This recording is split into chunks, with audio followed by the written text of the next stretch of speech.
یہ ہمارے لیے بڑے فخر کی بات ہے کہ اللہ تبارک و تعالی نے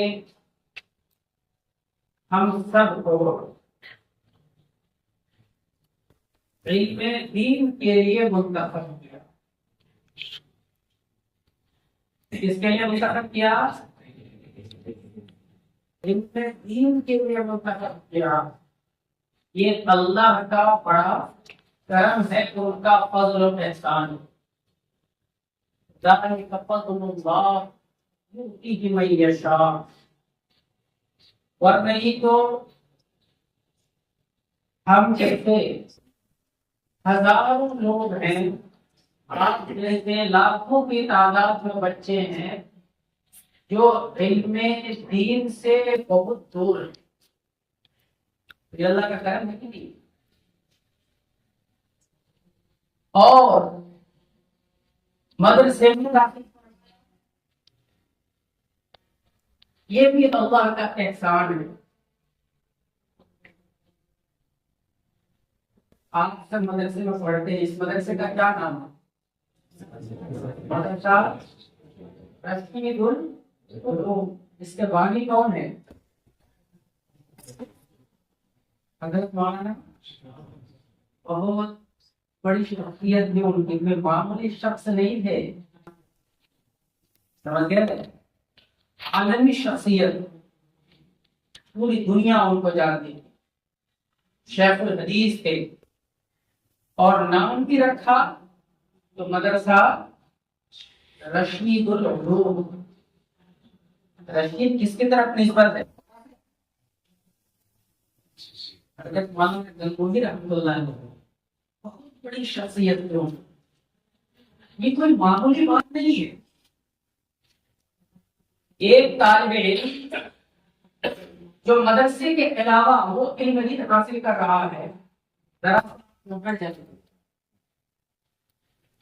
وہ ٹیوشن بھی پڑھ رہا ہے، کوچنگ بھی کر رہا ہے، اسکول میں بھی جا رہا ہے، اور گیس اور چولہا بھی جلا رہا ہے، اپنے سے کھانا بھی بنا رہا ہے.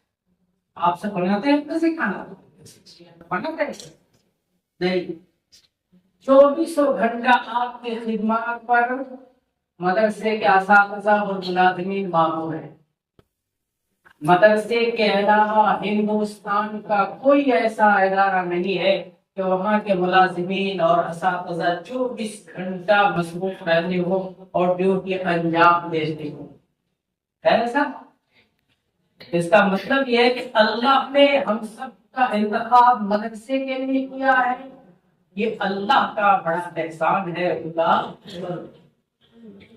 ایک اور چیز، مدرسے میں تعلیم حاصل کر رہے ہیں، اپنے اس علم کو، اپنی اس تعلیم کو اور اپنے آپ کو کمزور مت سمجھیے.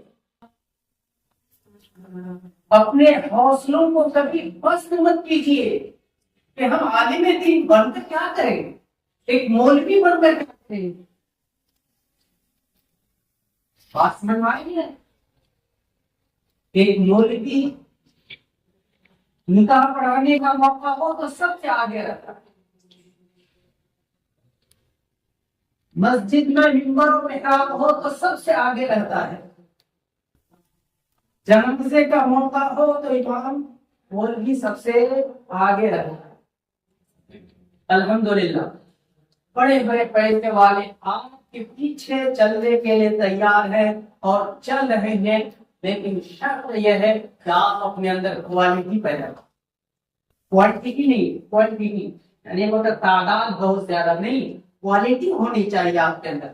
آپ کے اندر صلاحیت ہونی چاہیے. دارالعلوم دیوبند کا نام سنا ہے آپ لوگوں نے؟ دارالعلوم دیوبند حضرت مولانا قاسم نانوتوی رحمۃ اللہ علیہ کا قائم کردہ ادارہ. حضرت حافظ احمد صاحب رحمۃ اللہ علیہ دارالعلوم دیوبند کے محتوی تھے.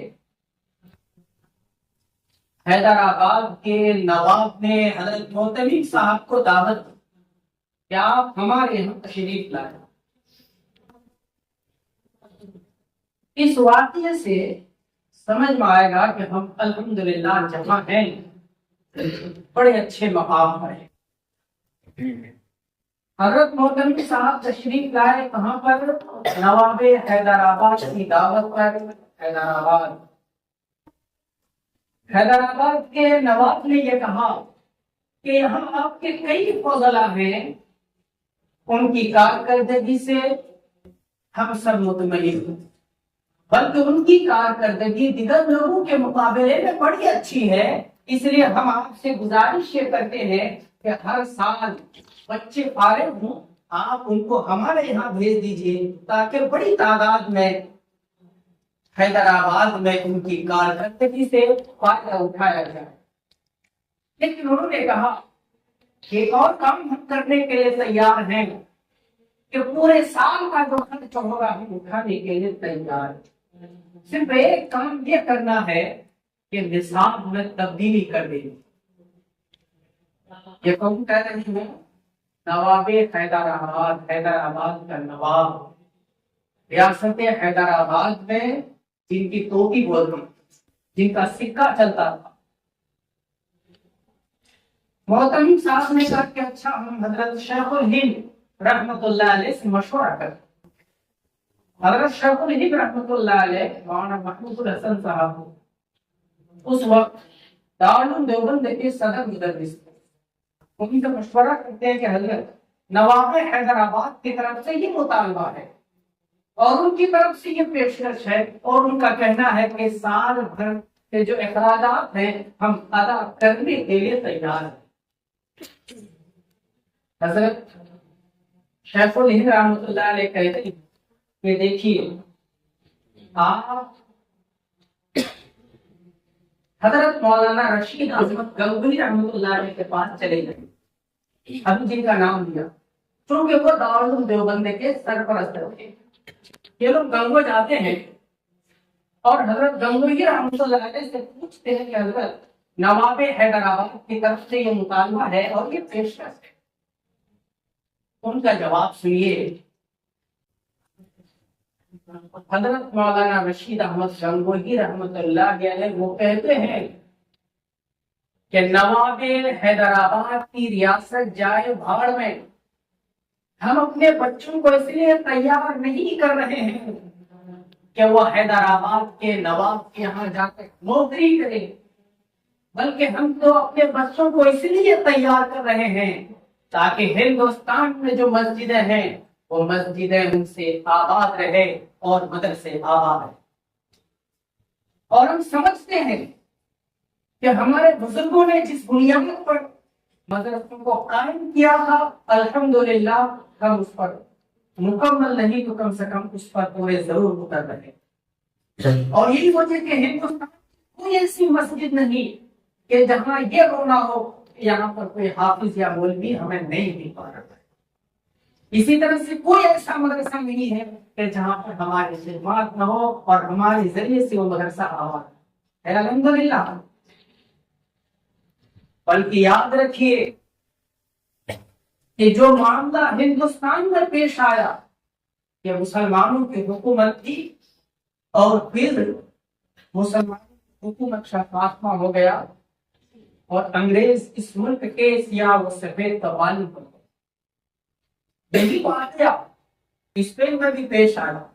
مسلمانوں کی حکومت وہاں بھی تھی، مسلمانوں کی حکومت کا خاتمہ وہاں بھی ہو گیا اندلس میں، مگر وہاں کی تاریخ کو پڑھیے، چند کھنڈرات تہذیبی نشانات کے علاوہ کوئی چیز وہاں نہیں ملی۔ ہندوستان میں بھی یہ واقعہ پیش آیا، انگریز اس ملک کے سیاہ و سفید کا مالک بن گیا، مگر اس کے باوجود اگر آج ہم اپنی پوری تہذیب کے ساتھ زندہ ہیں تو حقیقت یہ ہے کہ ان مدرسوں کی وجہ سے آج اگر ہمارے سروں پر ٹوپی ہے اور چہرے پر داڑھی ہے تو پورے فخر کے ساتھ یہ اعلان کیجیے کہ ان مدرسوں کی وجہ سے ہمارے بزرگوں نے 1857 کی جنگ آزادی میں ہم لٹ چکے تھے، ہم برباد ہو چکے تھے، ہمیں کامیابی نہیں ملی تھی اور ہمیں چن چن کر پھانسی کے پھندے پر چڑھایا جا رہا، کوئی کورٹ نہیں، کوئی عدالت نہیں، فیصلہ ہوتا تھا اور ایک ایک دن میں 14,000 علماء کرام کو پھانسی کے پھندے پر لٹکا دیا جاتا تھا. ایسے موت پر علماء کرام نے یہ فیصلہ کیا کہ اب ہمیں اپنے روح کو تھوڑا سا بدلنا چاہیے اور 1866 میں دارالعلوم دیوبند کا قیام ہوا. دارالعلوم دیوبند کے قیام کے بعد پھر ہندوستان میں مدارس اور مکاتب کا جال بچھایا جاتا ہے. مقصد یہی تھا کہ ٹھیک ہے آج ہماری حکومت نہیں ہے لیکن اس کے باوجود اپنی تہذیب و ثقافت کے ساتھ ہم خود بھی زندہ رہیں گے اور ہندوستان کے عوام کو مجبور کریں گے کہ وہ اپنی تہذیب اور ثقافت کے ساتھ زندہ رہیں. حالات کئی آئے, اس ملک کو عیسائیت کے رنگ میں رکھنے کی کوشش بھی کی گئی مگر ہمارے بزرگوں نے قربانیاں پیش کی. تاریخ پڑھنا چاہیے, اپنے بزرگوں کی تاریخ کو پڑھیے, حضرت مولانا رحمت اللہ کیرانوی کو پڑھیے, عیسائیوں کا مقابلہ کس طرح سے کیا. ورنہ تو لندن کے پارلیمنٹ میں جب پاس ہو چکا تھا کہ ہندوستان میں صرف ہماری حکومت بھی نہیں رہے گی بلکہ تہذیب و کلچر کے اعتبار سے بھی ہماری حکومت قائم ہوگا. وہ انڈیا کا رہنے والا لیکن ہماری تہذیب چلے گی, ہماری ثقافت, یعنی پورے ہندوستان کو عیسائیت کے رنگ رنگ دیا جائے. ہمارے بزرگوں نے محنت کی. حضرت مولانا رحمت اللہ کیرانوی کو پتا چلا کہ آگرہ چھاؤنی بن چکا ہے, وہاں تشریف لے جاتے ہیں, ملاقات نہیں ہوتی ہے عیسائیوں سے, عیسائی پادری سے خط و کتابت ہوتا ہے. غالباً 10 اپریل 1854 کی وہ تاریخ ہے کہ مناظرات کی تاریخ طے ہوتی ہے. ایک طرف عیسائی پادری اور دوسری طرف مولانا رحمت اللہ کیرانوی رحمۃ اللہ. وہ لوگ یہ سوچ رہے تھے کہ مولوی صاحب نے یہ کیا جواب دے پائیں گے, نص پر کیا جواب دیں گے, اور کیا جواب دیں گے, الوہیت عیسیٰ پر کیا جواب دیں گے. مگر جب حضرت مولانا رحمت اللہ کیرانوی رحمۃ اللہ علیہ کھڑے ہوتے ہیں تو صورتحال یہ ہے کہ پہلا دن کا مناظرہ مکمل انہی کے کنٹرول میں رہا. دوسرا دن پھر شروع ہوتا ہے اور دوسرے دن بھی حضرت مولانا رحمت اللہ کیرانوی توریت کے تحریفات پر اتنے دلائل دیتے ہیں وہ پادری سمجھ میں نہیں آتا. تیسرے دن کے سورج طلوع ہونے سے پہلے وہ پادری یہاں سے روانہ ہوتا ہے اور سیدھے لندن پہنچ جاتا ہے. اس طرح سے ہندوستان میں جو مشن چل رہا تھا کہ اس ملک کو عیسائیت کے رنگ بدل دیا جائے گا, ہمارے بزرگوں کی قربانی کے ساتھ الحمدللہ وہ ساری محنت کو پانی میں انشاءاللہ ہم سبھی محنت کریں گے انشاءاللہ. اور نوکری کے لیے مت پڑھیے گا. اگر آپ نے اپنے آپ کو مدرسے کے لیے خالص کیا ہے, فارغ کیا ہے, تو مادیت سے اپنے ذہن کو نکال دیجیے. ہم اگر نوکری کے لیے پڑھتے تو یہاں نہیں آتے. اگر ہمیں پیسے کمانا ہوتا تو ہم یہاں نہیں آتے. اگر ہمارے والدین یہ سوچ رہے ہیں کہ ہمارا بیٹا اچھا پیسہ کمائے گا تو آپ اپنے والدین کے ذہن و دماغ میں یہ بات بیٹھا دیں کہ آپ نے ہمارا انتخاب جس راستے کے لیے کیا ہے یہاں پیسہ تو نہیں ہے لیکن اللہ کی رضا ہے.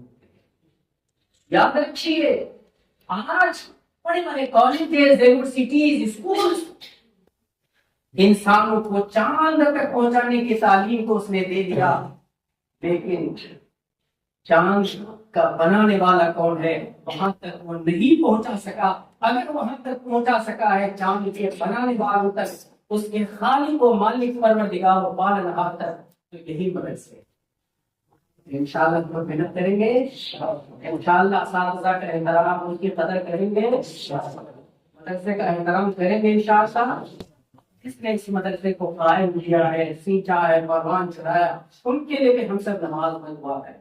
یا اللہ ان کی مغفرت, اللہ ان کے درجات بلند. ظاہر ہوا اگر نہیں سوچتے تو آج یہ جنگٹا نظر نہیں آتا. اللہ تبارک و تعالی ہم سب کو اپنی رضا کے لیے قبول کر لے. آمین.